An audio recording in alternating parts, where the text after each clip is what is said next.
नमस्कार साथियों, आप सबका पुनः स्वागत है श्रद्धा एस्ट्रो ज्योतिष में। आज हम लोग कवर करने वाले हैं कुंभ लगन की कुंडली में यदि बुध पंचम भाव में आकर बैठ जाएं तो क्या फल होगा। हम ये भी कह सकते हैं कुंभ लगन में मिथुन राशि का बुध क्या फल देता है। इससे पहले हम लोग चैनल में सूर्य, चंद्रमा और मंगल की कंप्लीट वीडियो रिकॉर्डिंग भृगु सरल पद्धति अनुसार अपलोड कर चुके हैं।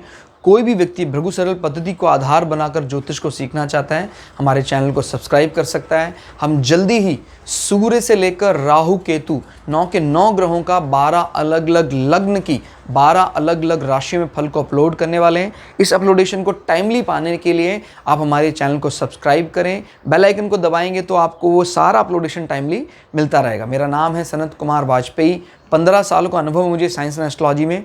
हमारे बारे में और अधिक जानकारी के लिए सिंपली गूगल करें, सनत वाजपेयी लिखें, आपको हमारे बारे में कंप्लीट इन्फॉर्मेशन, हमारा फेसबुक पेज, ईमेल एड्रेस आदि आदि मिल जाएगा। तो लग्न से गिनते हैं 1 2 3 4 5। पंचम भाव में फिलहाल पड़ रही मिथुन राशि, यहाँ राशि के स्वामी बुध स्वयं आके बैठ गए हैं। तो क्या फल होगा। पंचम भाव बताता है हमारे एजुकेशन सर्टिफिकेशन को, विवेक शक्ति को, फैन फॉलोइंग को, हमारे कोई जो इस प्रकार के ग्रंथ लिखने की कला है, इस प्रकार की बात पंचम भाव से देखी जाती है। सडन गेन, लॉटरी, सट्टा, संतान भाव भी कहा जाता है। संतान किस प्रकार की होंगी, नहीं होंगी, कष्टमय होंगी, ये सब भी यहाँ से देखा जाता है। अभी बुध यहाँ स्वग्रही होकर बैठे हुए हैं, यानी इस हाउस के लिए आपको ज़्यादा टेंशन लेने की ज़रूरत नहीं है। यह हाउस अपने आप मैनेज होना शुरू हो जाएगा। आपका जो एजुकेशनल इंटरेस्ट है वो हमने चतुर्थ भाव से देखा था। अगर कहीं इसका संबंध इससे बन जाता है तो आप मतलब आपने जो एजुकेशन इंटरेस्ट बनाया है उसी प्रकार का आपको सर्टिफिकेशन भी मिला है। किसी की डिग्री, डिप्लोमा पूरी देखना चाहो तो आपको चौथे पांचवे को तो मिलाना ही पड़ेगा। प्लस कई दफ़ा हम द्वितीय भाव को भी देखते हैं और हायर रिसर्च के लिए हम नवम भाव को भी शामिल कर लेते हैं। बट फिलहाल हम जो हमारा कॉलेज का बैचलर डिग्री है उसके लिए सिर्फ पंचम भाव को देख रहे हैं। तो बुध यहाँ स्वग्रही होकर बैठे हैं, तो बुद्ध संबंधी कोई ना कोई डिग्री, सर्टिफिकेशन कोर्स आप करेंगे। तो बुद्ध बात करते हैं, बुद्धि के स्वामी हैं और मिथुन राशि में ये मुख्य रूप से गणितज्ञ की बात करते हैं और इसको कहा जाता है बुद्ध का रोमांटिक फेज़, और ये ज़्यादा मैच्योर राशि मानी जाती है। तो जो सॉफ्टवेयर इंडस्ट्री में अच्छे अच्छे सॉफ्टवेयर बनाने वाले, उनमें कन्या का 6 नंबर या 5 नंबर पर आना बहुत अच्छा होता है। बट ये भी एक अच्छा गणितज्ञ और इस प्रकार की नॉलेज की तरफ इशारा करता है।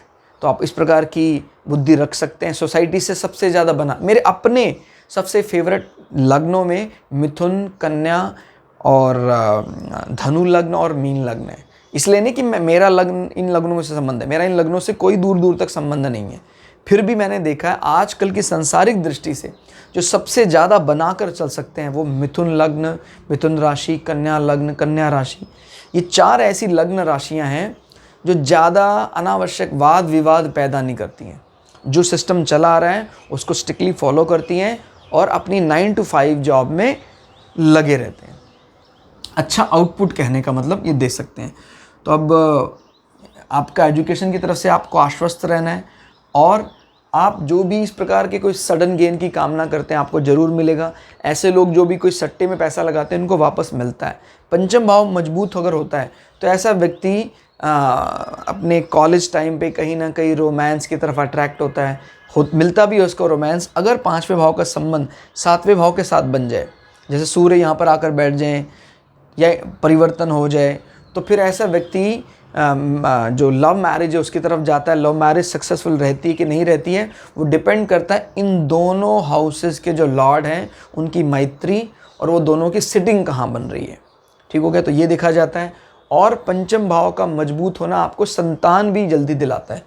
फिलहाल ये बुध जैसे प्लैनेट हैं वो मुख्य रूप से तो बुध का कोई जेंडर नहीं है, आपको पता है नपुंसक ग्रह माना जाता है। और जैसे ये 3 नंबर मिथुन राशि आ रहा है, प्राय हम देखते हैं कि जैसे ऑड नंबर है कोई, तो ऑड नंबर प्राय मेल या बेबी बॉय की बात करता है और इवन नंबर बेबी गर्ल। कुछ एक्सेप्शनल को छोड़ दे, जैसे कर्क नंबर एक है तो इवन नंबर, बट वो बेबी बॉय की बात करता है। इसी प्रकार से 12 नंबर है तो इवन नंबर, बट ये बेबी बॉय की ही बात करता है, जबकि होना चाहिए था बेबी गर्ल। तो कुछ एक राशियों को अगर हम छोड़ दें जो बृहद पराशर होरा शास्त्र के अनुसार रेफरेंस लिए हैं, बाकी ऑड नंबर यहाँ पर जैसे 1, 3, 5, 7, 9, 11 वो प्रायः मेल चाइल्ड पहले की बात करता है। अगर कोई ग्रह बहुत बली होकर यहाँ बैठ जाता है उच्च का होकर, तो फिर उस ग्रह का जेंडर पहले काउंट किया जाएगा। बुध का कोई जेंडर नहीं है अभी, लेकिन मिथुन राशि में प्रायः प्रथम जो संतान है वो बेबी बॉय होती है। वो अलग बात है, ये इस प्रकार के राशि लेकर पैदा होते हैं कि इनके अंदर वो फीमेल का नर्चरिंग नेचर, कि देख कुछ बाय डिफ़ॉल्ट मेल के गुण हैं, कुछ फीमेल के, जैसे एग्रेशन प्राय मुख्य रूप से मैलिक गुण माना जाता है, एग्रेशन, कि भाई फील्ड में खड़े होकर सामना करना। लेकिन बुध की इस राशि में कोई मेल चाइल्ड भी अगर होता है तो उसके पास वो फीमेलिक प्रॉपर्टी को एडवांटेज पोजीशन में कन्वर्ट कर लेते हैं वो, तो ये बड़ी अच्छी बात है। और बुध यहाँ बैठकर ना सिर्फ इस हाउस को साध रहे हैं, वो अपने अष्टम हाउस को भी मैनेज करने की कोशिश में है। यहाँ से गिनते हैं तो 7, 8, 9, 10, यहाँ से 10वें में बैठा है बुध। तो जब 8वें भाव का स्वामी पंचम भाव में बैठता है तो पहले इसका अर्थ क्या हुआ? 8वां भाव बात करता है हमारे ससुराल पक्ष का, आपके आयु का, व्याधियों का, इनको दूर करने के लिए पंचम भाव बड़ा कारगर होगा। पंचम भाव किसका होता है? पंचम भाव आपके एजुकेशन, सर्टिफिकेशन, संतान, क्लियर। और इसका स्वामी जब यहाँ बैठ जाता है तो ठीक है, हमें ऐसा लग सकता है क्योंकि इसकी एक इमेज है इस हाउस की, एक कष्टपूर्ण इमेज, वो भी यहाँ ले आया है।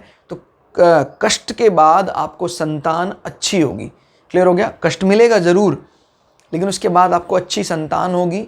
और ये बात भी बताता है कि जब 8वें भाव के साथ इसका संबंध बनता है तो आपका जो पढ़ने का इंटरेस्ट है, उनमें कुछ ऐसे एपिक्स भी इन्वॉल्व हो सकते हैं जो ईश्वरीय ज्ञान की बात करते हैं, उनको भी आप पढ़ने में आपका बड़ा ज़्यादा इंटरेस्ट रहेगा, क्लियर हो गया। विवेक, आपकी शक्ति 8वें भाव के साथ संबंध बना रही है।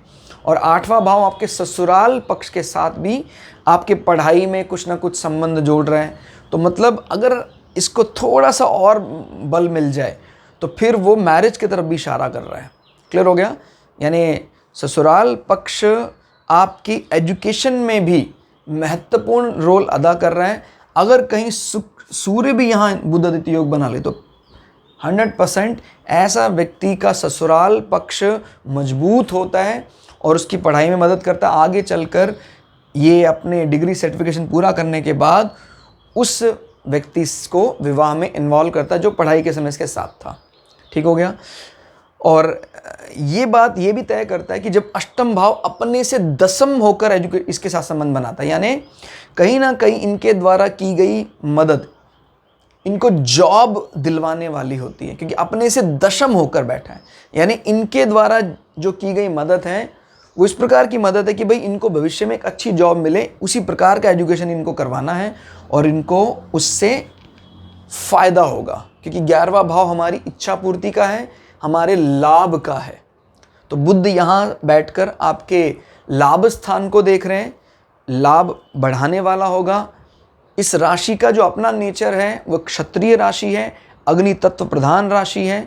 तो आप अपने आय को लेकर बड़े सात्विक, उसके साथ साथ क्षत्रियों की तरह सही गलत, अगर गलत है तुरंत दंड देने वाले होंगे, क्लियर होगा। ये बृहस्पति का क्षत्रिय रूप बताता है और यहाँ बुद्ध की बुद्धिमानी भी इन्वॉल्व हो जाती है। तो ना सिर्फ आपको बुद्ध के अलग अलग रिसोर्सेज से धन कमाने के साधन मिल जाएंगे, आप अच्छी बुद्धिमत्ता का परिचय देंगे अपने विश कंप्लीशन में। और जब आपकी इच्छा पूर्ति में आपका 11th हाउस में बुद्ध यहाँ बैठकर दृष्टि डालता है, माने इच्छा पूर्ति में जो भी विद्या भाव से संबंधित इच्छाएं वो भी पूरी होने वाली हैं और कोई अष्टम भाव की इच्छा है वो भी पूरी होती दिखाई देती है। कलयुग के लिहाज से अगर बात करें तो मेरी दृष्टि से 11वां भाव सबसे महत्वपूर्ण है, क्योंकि 11वां भाव बात करता है जितनी भी हमारी लौकिक इच्छाएं हैं, सांसारिक इच्छाएं हैं, उनकी पूर्ति 11वें भाव से देखी जाती है।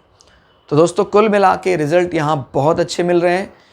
क्लास कैसी लगी आपको कमेंट करके ज़रूर बताइएगा। मिलते हैं अगली क्लास में, तब तक के लिए जय श्री भृगु पराशरा, जय श्री शुक्राचार्य, नमस्कार।